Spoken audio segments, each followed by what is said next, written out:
chance to sit down and talk with Colin Kaepernick. What's your reaction? Well, that part is BS. You could have sat down and talked with Colin Kaepernick anytime you so chose. So I don't want to hear that at all. We all know that Colin Kaepernick was blackballed. We all know that he was unfairly blackballed because of his stance to address racial oppression, racial injustice in our society and what have you. But the flip side, as I have said on several occasions, is that we can't completely absolve Colin Kaepernick from all of this either. You know, a plan of action would have helped.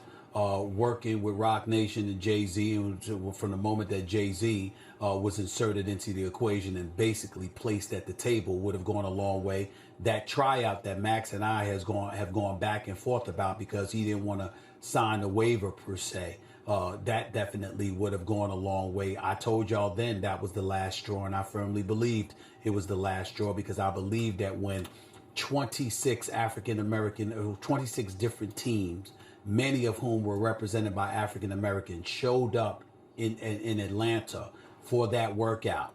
And then he moved it an hour away to a high school, setting up his own conditions and what have you. I knew that was the end because they were going to say, hey, okay, you are clearly interested in doing things your own way. And essentially you can afford to do so, whether it's a documentary series coming out, whether it's a book deal, whether it's the money that you're receiving from Nike, you'll be just fine. So you're not going to feel compelled to capitulate in any way. And we're fearful that if we bring you on board, but then we don't think you're good enough, then we're going to have to deal with repercussions from that. I am in no way saying that is accurate. I am in no way saying that is fair. What I am saying is that's the reality of the situation that he finds himself in. As it pertains to Roger Goodell, I think we all need to recognize the fact that Roger Goodell is basically taking the hits for the owners. Roger Goodell does not owe Colin Kaepernick an apology. Roger Goodell has never been insensitive to Colin Kaepernick. He's never wanted to blackball Colin Kaepernick from the league. He answers to 32 owners who said, the hell with you. We are your bosses, and this is the decision that we're making, and you're going to have to live with it. And what he hasn't done is call individual owners out for taking the positions that they have taken.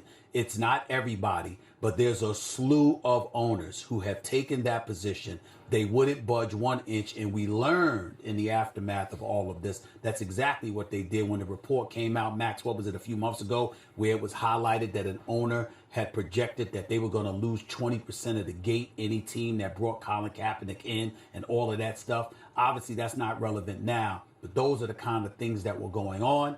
And what Roger Goodell is guilty of most of all is not identifying and calling out his specific bosses who were dogged in their stance on Colin Kaepernick. That's about all. It's about the owners. It's not about Goodell in the league office.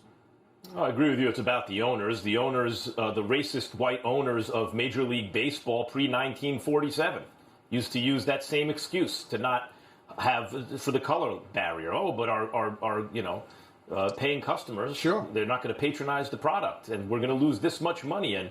And business owners in the South, Ricky stepped during up. the civil rights movement, Brought in Jackie Robinson. Sure, exactly right.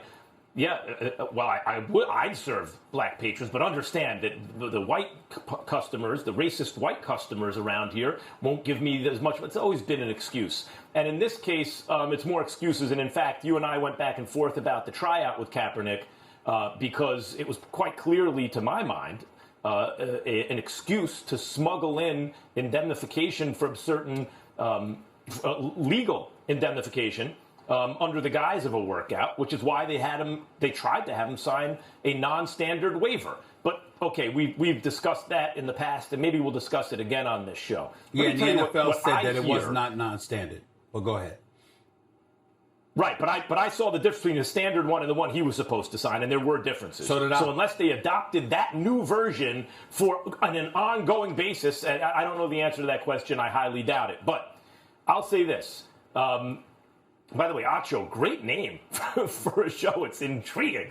Uncomfortable Conversations with a Black Man, where here's an uncomfortable comment for the NFL, I guess, for a white man, okay? What is Goodell really saying?